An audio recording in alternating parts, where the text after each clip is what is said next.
I am here with comedian and actor Kevin Hart.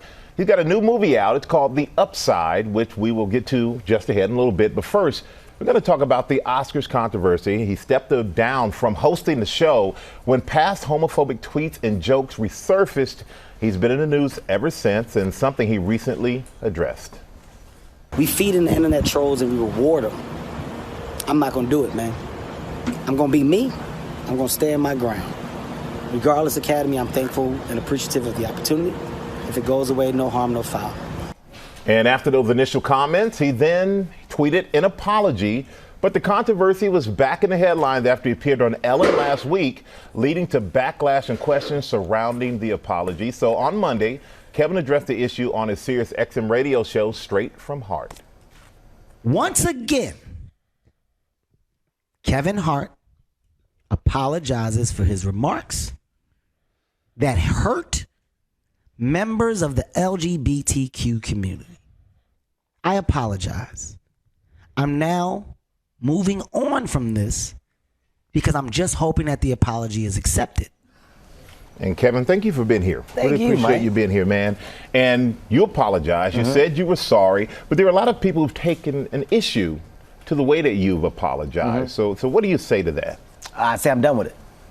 It gets no more energy from me. That's why I said, for the last time, I'm addressing this. There's no more conversation about it. I'm over that. I'm over the moment, and I'm about today. So if it's accepted, great. If it's not, it's nothing I can control. Some things are left out of your hands. So I'm done with it. I'm over it. That's where I personally am. And then you said on Saturday, you said, I'm evolving. You're changing. So what did you believe then that you don't believe now? How have you evolved? I have explained how I evolved, which makes me say I'm over it. I'm not saying how I've changed anymore. I'm not saying what I've done and what the new me is. I'm not giving no more explanation of who I am. I've done it. I've done it several times. I've tweeted it. I've talked about it when I went on Ellen. I said it on my radio show. I'm just done. So you have to come to a point where you know that you've given all that you possibly can, and if that's received, then great. Then that means we've achieved something. If it's not, there's nothing I can do. So I do this now. And we're always learning, Kevin. And we're always learning. And I know it, but a lot of people don't take light to the situation. Okay. And I know that you've apologized and you've put it out there, and people haven't accepted certain ways that you've apologized. But do you have an understanding for the LGBTQ community, how the youth out there may feel about this, how this may have affected them as well? Because there is a big picture to all of this. I have an understanding that I've addressed it. And I've said everything that I can possibly say, so I'm over it. So there's really nothing more that you want to say. You've done it on the radio, you've Instagrammed, you've tweeted. You will not hear me say anything else about it. You're not going to ever hear me say anything else about it. I've done all that I can do. So that was done within hopes that people can hear and understand how heartfelt and authentic it was. If you didn't, then I don't know what to tell you or do. I don't know what you're looking for. So I'm over it. So not to put words in your mouth, you're trying to say that you've apologized and people should accept the way in which you've done it, even if it's not the way that they would like. Here's what I'm trying to say. I'm over it. That's what I'm trying to say. I'm done with it. I'm talking about today. I'm talking about me today and the energy that I have and what I can do on a daily basis. I put out good energy. I inspire. I motivate. I'm a good person. I love to love. If you don't see that, then that means that it's a problem with you. If you can't realize that, then that means it's you. I have nothing else to prove or do. Nothing else. Well, let's talk about something you can do today. Talk to me. If you're a father out there, and I'm talking about any father, it's not a black father, any father whose kid may be gay. You have a son that is gay. What do you say to your son?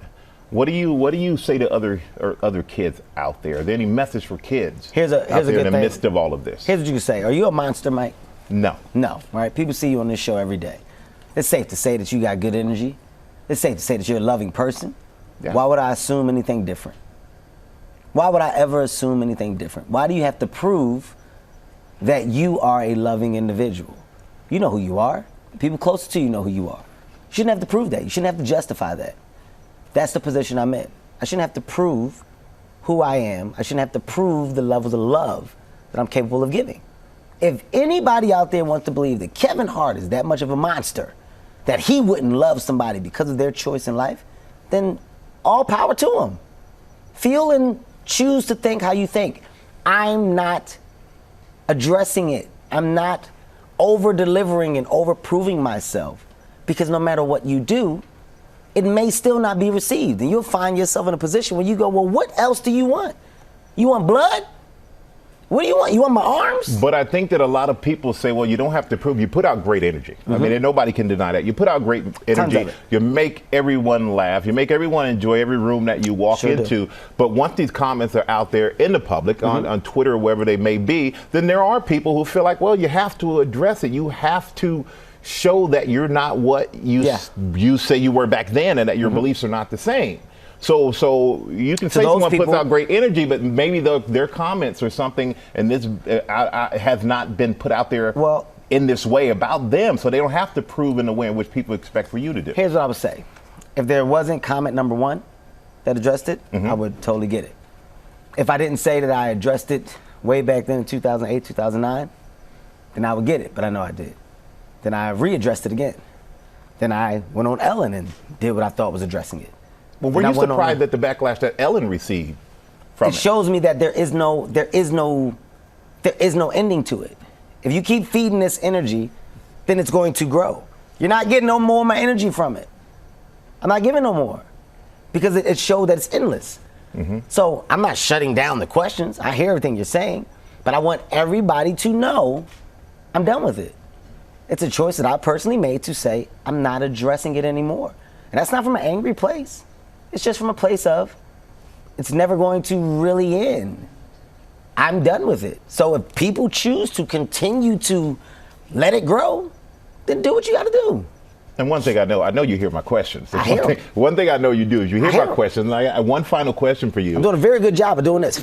You're dodging me. Go ahead. And I'm used to catching people, by the way. Go ahead. But with all this being said and all this controversy and all the way ways you've addressed it, is there a hope that you would host the Oscars this year? No. So that's an absolute no. Yes, I'm not hosting the Oscars this year, and it has nothing to do with... In the future? It's hard to predict what can happen, and I don't want people to think that there's a thing between me and the Academy, because there isn't. The Academy, they're amazing people. The offer was made. It was received. I was excited. Things happened. It didn't work out the way that it should have. Right now, from a time perspective, I don't have the time. You know, you're talking about 2 weeks that I would really have to prepare. I start filming Jumanji in February. I would like to call myself a perfectionist. So if I do something, I want to be able to give it my all and make sure that the production is a great representation of me and my talent. I can't do that right now. So, you know, unfortunately, I can't do it this year. It's not going to happen. And in the future, if it does, it does. But it's not the conversation of today. You know, the public has made it a conversation of today, but I've removed myself from the conversation. It's not right. It's not in God's plan right now. And what God has for me is going to happen. It's already predetermined. So I'm not worried. I'm not shaken. I'm not upset. I understand life, and in life you have ups and downs, and within those ups and downs you learn, you educate, and you grow and you move forward. So hopefully people can look at me in the situations that I've been in life and understand there's always growth. You mature, you change, and when that happens, you become better. And that's on all facets of life, all over. So with that being said, when you know that you're that type of individual, you accept you for you. I'm so good with me. I'm so good with me. And that's not a cocky statement. That just means that I'm happy with me because I know the man that I now am. That being said, I don't have to prove that to anybody. I'm that comfortable. I'm that comfortable, and I'm that understanding of my mental and my level of maturity. So for those that get that, thank God you do.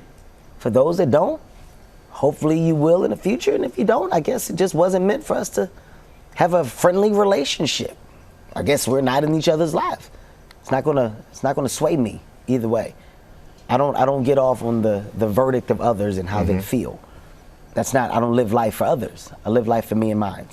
So those are the people that know me. Those are the people that love me. Those are the people that know my heart.